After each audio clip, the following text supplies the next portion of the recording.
Bienvenue sur Coran de ton cœur, le podcast qui t'aide à reconnecter ton cœur à ton Coran. Je suis Oustada Zainab, enseignante dans les sciences du Coran et médecin. Et depuis plus de 15 ans maintenant, j'apprends aux femmes à comprendre et à vivre leur Coran au quotidien. J'ai la ferme conviction que le Coran est la clé d'un cœur apaisé, d'une vie alignée et d'une relation saine et belle avec Allah subhanahu wa ta'ala. À travers ce podcast, je t'invite chaque semaine à puiser dans les merveilles de notre Coran et dans les sagesses de notre bien-aimé Mohammed sallallahu alayhi wa sallam, pour redonner un nouveau souffle à divers pans de ta vie. Prends donc ce temps pour toi. Et belle écoute. Assalamu alaikum wa rahmatullahi wa barakatuh. J'espère que tu te portes bien, ainsi que ton entourage.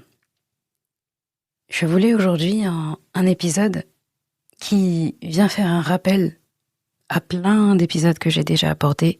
Et donc tu l'as vu au titre de cet épisode. Vraiment, j'ai envie qu'on replonge dans certains rappels vis-à-vis du Coran. Et vraiment, c'est pour ça que j'ai donné ce titre-là, que c'est vraiment ton chemin vers la lumière, le Coran. Avant d'aller plus loin, je te laisse avec la ayah qui a motivé l'épisode du jour.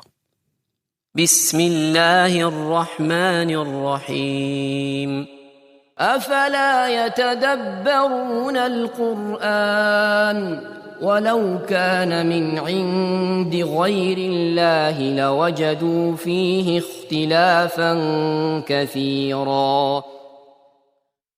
Ne méditent-ils donc pas sur le Coran?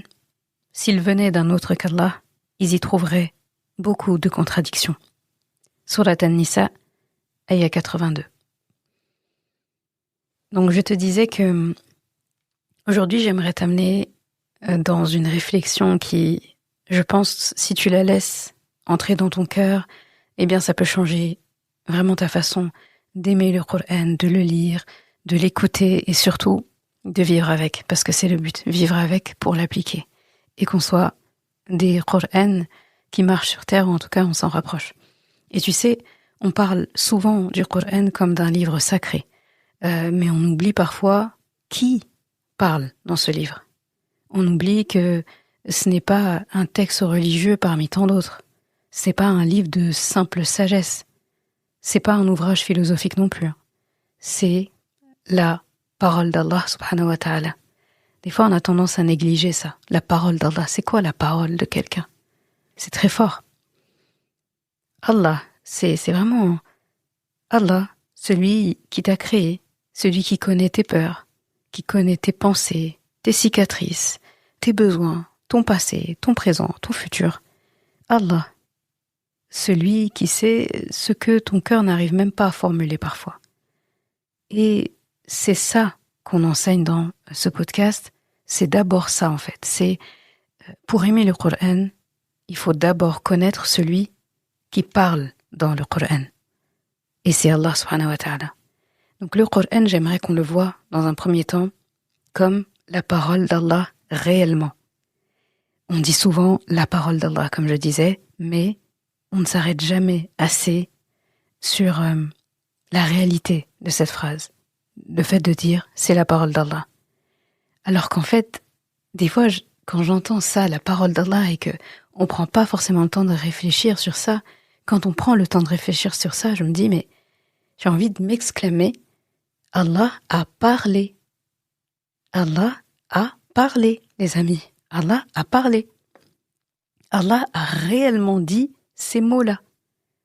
Ces mots existent aujourd'hui entre tes mains après. C'est juste impressionnant. Il ne s'agit pas en fait d'une communication qui est indirecte. C'est pas un concept symbolique non plus. C'est pas une inspiration qui est floue, qui a été transmise par les anges seulement, et puis réadaptée par les humains ou pour les humains. Non, ça n'a rien à voir avec tout ça. Les mots que tu récites, ce sont les mêmes mots qu'Allah a dit. C'est rien que ça, subhanallah. Donc ce que tu lis aujourd'hui dans ton mushaf, dans ton exemplaire du Coran, ce que tu écoutes dans ta voiture parfois, ce que tu récites dans ta prière, ce sont ses mots à lui, avec un grand S. Ce sont ses mots à lui. Et là, vraiment, je veux que tu réalises un instant ce qui se passe. Rabbul Alamin, le Rabb des univers, des mondes, t'a parlé. Le créateur des galaxies, de toutes ces entités-là, il t'a transmis son message. Et celui qui va te juger au jour du jugement, Yawmiddin, le jour de la vérité, celui qui t'a donné les directives pour réussir, pour être sauvé, pour être apaisé, eh bien c'est lui en fait. Et il a rien laissé de côté. Il a rien oublié. Il a rien omis en fait. Subhanallah. Donc ça, c'était comment voir vraiment la parole d'Allah comme quelque chose qui est réel. Ensuite, on peut se demander aussi, et ça c'est une réflexion que je me donne des fois, pourquoi est-ce que les compagnons étaient autant transformés par le Coran? Parce que c'est pas parce que le Coran était en arabe. C'est pas parce qu'ils vivaient seulement auprès du prophète sallallahu alayhi wa sallam. Ce n'est même pas parce qu'ils récitaient mieux que nous le Coran. C'est parce qu'ils avaient fait quelque chose de particulier avant d'ouvrir le Coran. Eh bien, ils avaient appris à connaître Allah subhanahu wa ta'ala. Ils connaissaient ses noms, ses attributs. Quand on dit Ar-Rahman, Ar-Rahim, Al-Hakim, le très sage, quand on dit le subtil, quand on dit Al-Alim, le parfaitement connaisseur, quand on dit le compatissant, quand on dit Al-Wadoud, quand on dit le tout-puissant.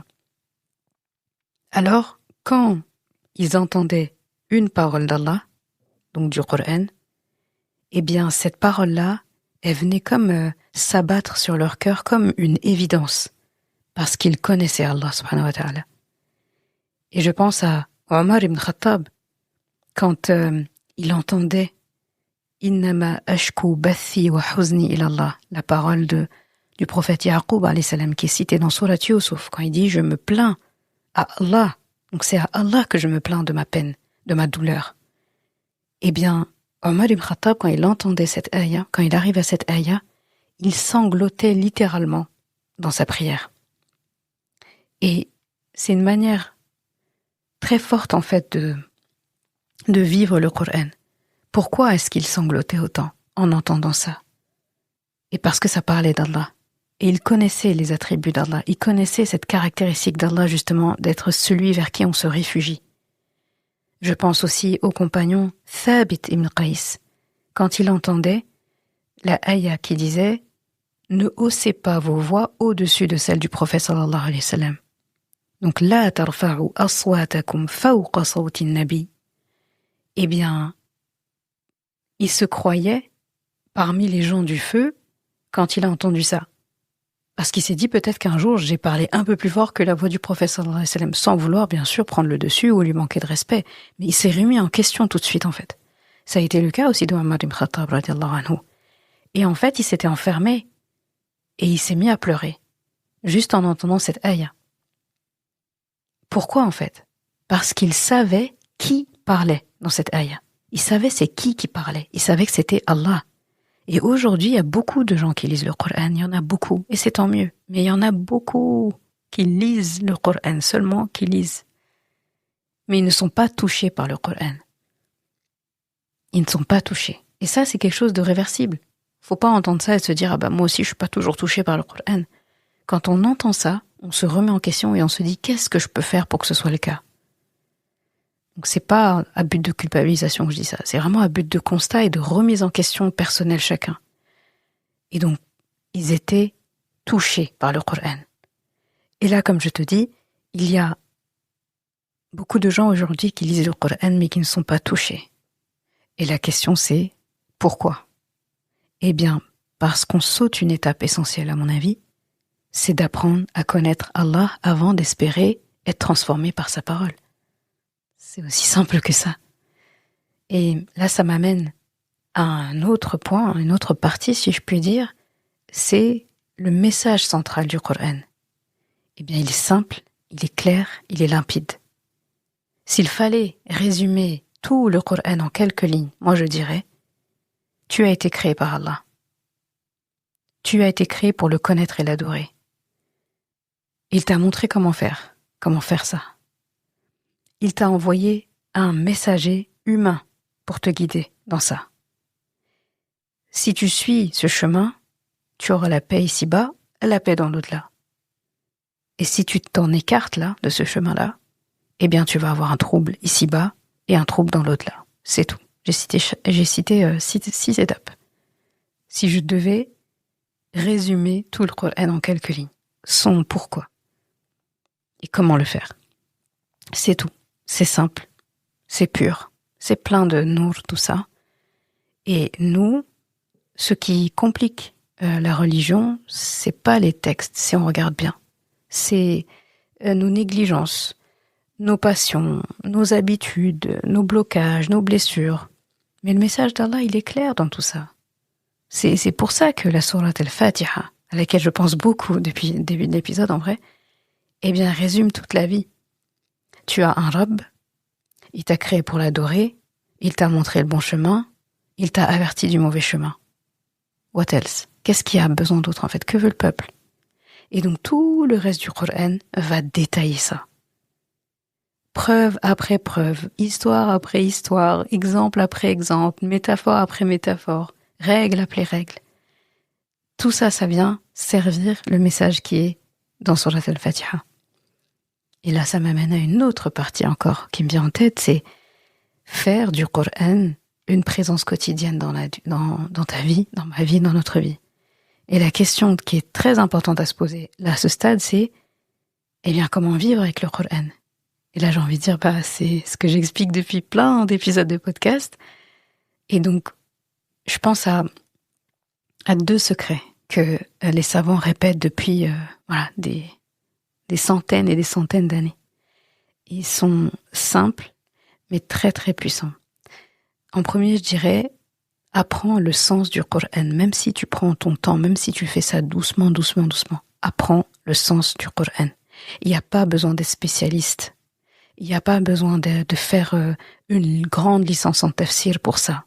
Mais, tu peux faire, comme je le disais dans l'épisode précédent, tu peux faire 1 ayah par jour. 3 ayahs par jour. 5 ayahs par jour, pas plus par exemple. Tu peux faire 1 page par semaine. Tu peux faire 1 sourate par mois. Ça dépend de la taille de la sourate. Si tu connaissais vraiment en fait l'essence de ce que tu lis dans le Coran, tu ne pourrais plus jamais te détacher du Coran. Tu pourrais plus te détacher de la méditation du Coran. Parce qu'il deviendrait personnel. Il deviendrait personnel. Il parlerait de toi, de tes peurs, de tes relations, de ta santé, de ton avenir, de tes choix, ton éducation, ton couple, ta famille, tes enfants. En fait, apprendre le sens du Coran, même petit à petit, c'est entrer dans une sorte de proximité, intimité, quelque chose d'étroit avec Allah subhanahu wa ta'ala. Et il n'y a rien qui peut remplacer ça. Rien. Il n'y a rien qui peut égaler ça. Une relation très proche avec Allah subhanahu wa ta'ala. C'est pour ça qu'on demande d'être parmi Ahlul Qur'an, les gens du Qur'an, les rapprochés du Qur'an. Pourquoi? Parce que on dit Ahlul Qur'an hum ahlullahi wa khassatuh. Ce sont eux qui sont les Ahl d'Allah, qui sont les proches d'Allah. Et c'est privilégié. Et c'est préféré en fait.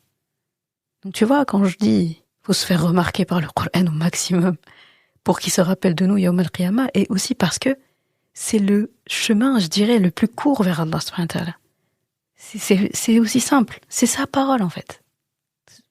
On va où à part vers le Coran, en fait? On va où à part vers là? Subhanallah. Et donc, en 2, je dirais, donc le deuxième secret, là, que les savants mettent souvent en avant, c'est agis dès que tu comprends quelque chose. Ça, je pense qu'on le néglige. Les salaf as-salih, les pieux prédécesseurs, disaient « La lumière du Coran se pose sur celui qui agit ». Écoute bien, la lumière du Coran se pose sur celui qui agit. Et je disais la même chose tout à l'heure, beaucoup sont ceux qui lisent le Coran, mais sans que ça les touche. Et je dirais maintenant, sans que ça les change, sans que rien ne change en eux. Et ça, c'est dramatique. Ça, faut remédier à ça vite. Pourquoi? Et pourquoi? Je disais, ils lisent le Coran sans que rien ne change pour eux. Pourquoi? Parce que ils ont fait de la récitation l'objectif final. Alors que la récitation, c'est qu'une porte d'entrée. Le but, c'est l'action, c'est pas la récitation. La récitation, c'est pas la finalité. La psalmodie, la belle voix, c'est très bien, mais c'est pas la finalité. Le parkourisme aussi, c'est pas la finalité. La finalité, c'est que ça se transforme en action. La finalité, c'est tu es passé d'écouter, lire, apprendre, mémoriser, réviser, comprendre à ça se voit dans tes actions.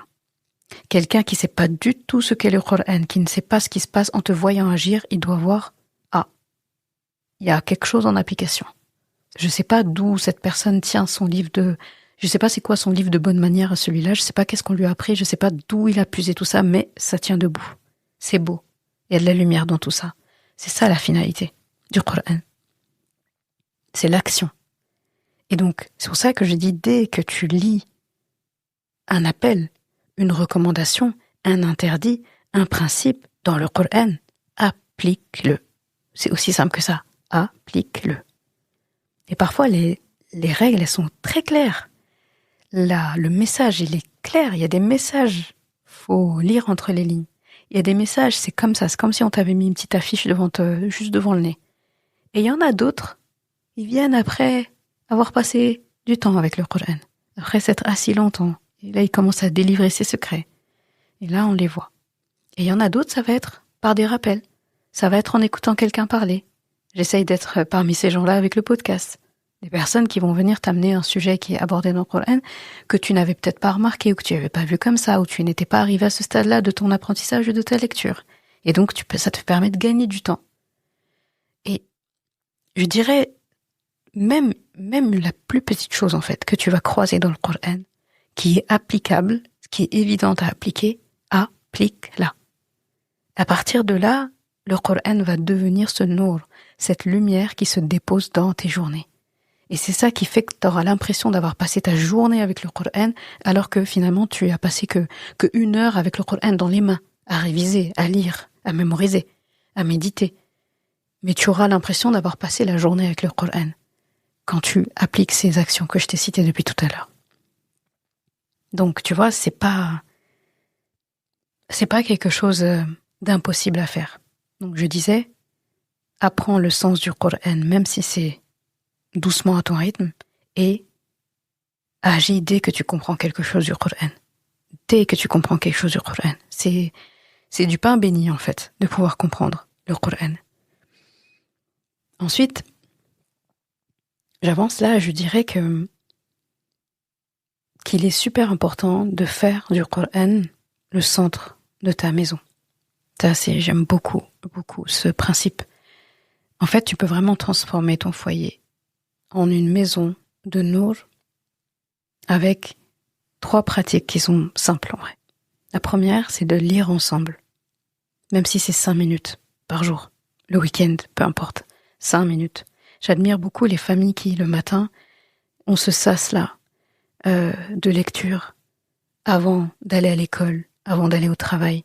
Quand tout le monde s'est réveillé, a prié, mangé, pris son petit-déj, brossé les dents, débarbouillé, habillé, eh bien, il y a un petit temps, une pièce dans la maison, ça va être le salon, où tout le monde lit. Même si c'est pas lire ensemble le même passage, tout le monde a son petit temps de lecture. Et après, tout le monde va à l'école, au travail, etc. C'est beau. Et ça, croyez-moi, instaurez ça. Instaurez ça, ça change les choses. Et juste un peu par jour. Pas besoin que ça fasse. De toute façon, on n'a pas le temps, avant d'aller à l'école, au travail, de faire 1 heure comme ça. Même quelques minutes. Même si c'est 10, 15 minutes. Faut pas minimiser ces 10, 15 minutes de Coran tous les jours avant d'aller vaquer à ses occupations extérieures. Ça change la donne. Et surtout quand c'est fait au même moment. Toute la famille, ensemble, au même moment. Même si c'est pas le même passage qu'elles lisent. Donc, lire ensemble. 1 page, un passage, 1 aya. Ce jour-là, 1 aya. Ça peut être à tour de rôle. Toi, tu lis 1 aya. Demain, c'est toi. Et puis après, vous faites comme une sorte de mini conversation autour de cette aya, par exemple. Et là, tu peux demander à chacun des membres de la maison, qu'est-ce qui t'a touché dans ce que tu viens de lire, là? Et là, tu vas voir ton foyer vraiment qui va changer, j'ai envie de dire, radicalement. au bout de très peu de temps, ça va changer quelque chose. C'est un moment de partage, un moment de parole qui est très beau.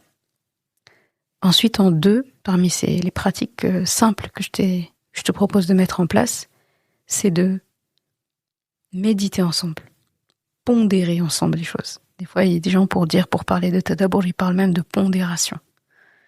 Donc le tadabour, chercher derrière les choses, aller derrière le mur qui est devant toi, et pas te contenter du message qui semble apparaître comme ça. Et le tadabour, c'est simple. Pourquoi Allah utilise ce mot ici? Pourquoi cette ayah me touche aujourd'hui? Qu'est-ce qu'Allah veut que je fasse là? Ça, c'est 3 questions que tu peux te poser sur un passage que tu lis. Et crois-moi, ça va t'emmener loin dans le tadabour. Ça va t'emmener loin. Et toi, ça va t'emmener loin là-bas. Et quelqu'un d'autre à qui tu parles de la même ayah, ça va l'emmener loin, mais dans l'autre sens. L'un, ça va l'emmener loin, dans une autre direction encore. Parce qu'on est tous différents. On a des vécus différents. On réfléchit différemment. Notre imagination aussi est différente. Donc, en fait, tu poses les questions. Tu te notes les questions. Tu construis un lien avec le Coran. Et un lien qui est vivant, parce que les membres de ta maison qui sont en train de discuter du Coran là et toi, c'est bien des gens qui vivent. C'est des gens que tu vois marcher, bouger. C'est là que tu vois que le Coran est vivant. Quand il se converse entre les gens. Je trouve que c'est un des moments où on le sent encore plus vivant en fait. Subhanallah. Et en 3, je dirais d'avoir une lecture du Coran que vous allez terminer ensemble. Une fois par mois, une fois tous les 2 mois, une fois tous les 3 mois, une fois par an même. Mais vraiment avoir un rythme de lecture en famille. Ça peut être chacun lit quelques lignes, quelques ayahs, comme j'ai dit tout à l'heure. Ça rejoint ce que je disais tout à l'heure pour le matin, c'est sensiblement la même chose. Donc méditer ensemble, et après, une simple lecture. Ça peut se combiner d'ailleurs. Et je pense que c'est plus possible qu'on ne le croit. Non seulement c'est plus possible qu'on le croit, donc faut pas en faire, faut pas voir ça comme quelque chose de colossal, comme quelque chose d'infaisable. Mais par contre, les résultats, même si c'est des petites choses tous les jours, les résultats, pour moi, c'est un océan de baraka qui va sortir de là. Un océan de baraka, clairement. Donc ça, c'était pour le fait de faire du Coran le cœur de son foyer, le cœur de sa maison. Ensuite, je dirais que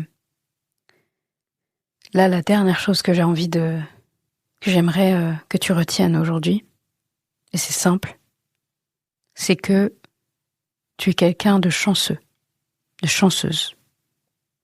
Pourquoi je dis ça? Parce que le Coran n'était pas obligé de te parvenir. Allah n'était pas obligé de te guider. Il n'était pas obligé de te parler.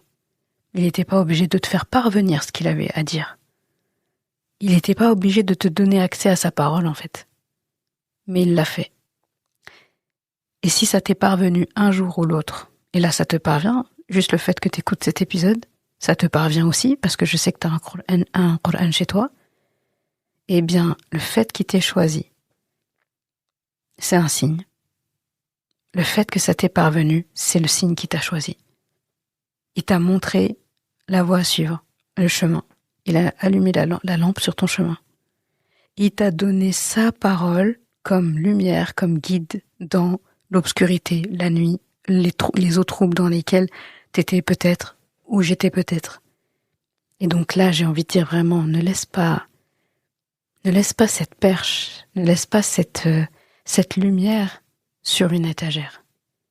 Ne laisse pas ce câble qu'Allah te donne sur une étagère. Allah dit dans Surat Taha, ayah 2, parmi mes ayahs préférés, Ma anzalna alayka al-Qur'ana litashqa. Nous n'avons pas fait descendre le Coran sur toi pour t'accabler. Pas pour t'accabler. Il n'a pas été révélé pour te rendre triste. Il n'a pas été révélé pour te mettre la pression, ni pour te rappeler ce que tu n'es pas. Il est là pour te guider, pas pour te créer des complexes et des problèmes.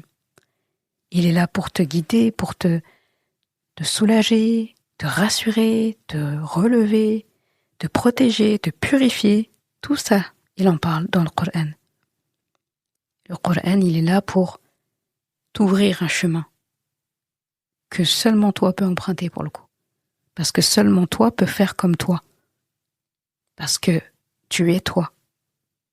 Et si tu tiens ce livre dans tes mains, ce Coran Karim, ce grand Coran, c'est qu'Allah voulait et qu'Allah t'a choisi pour écouter sa parole, sa voix à travers le Coran. Un jour, Inch'Allah, si Allah nous accueille au paradis et la rahma de nous accueillir au paradis, on aura le privilège d'entendre le Coran de sa propre voix, Jalla wa ala, subhanahu wa ta'ala. Mais en attendant, on a l'occasion d'entendre sa voix à travers notre lecture, tout en restant sa parole. Et ça, je trouve ça très beau. C'est comme un partage qu'il fait avec nous. C'est comme un partage. Donc, je termine sur ça. Le monde aujourd'hui, il est sombre. Mais toi qui écoutes là, tu as entre les mains la seule lumière qui s'éteint jamais. Et j'ai envie de dire, ne la lâche pas. Ne la lâche plus. Merci d'avoir écouté cet épisode. Et comme toujours, si ce podcast t'a apporté du bien, alors une chose à faire, t'abonner pour ne rien rater. Et si il te semble pouvoir être utile à d'autres personnes, sens-toi libre de le partager et même de laisser un commentaire et la note de ton choix sur ta plateforme d'écoute préférée. Ce sera une belle manière de me faire savoir que ce podcast doit continuer et être écouté par le plus grand nombre. Je confie à Allah subhanahu wa ta'ala le soin de préserver ta foi, ton honneur et ton cœur. Je te laisse à présent passer un bon moment avec ton Coran et je te dis à vendredi prochain pour un nouvel épisode. Assalamu alaikum wa rahmatullah.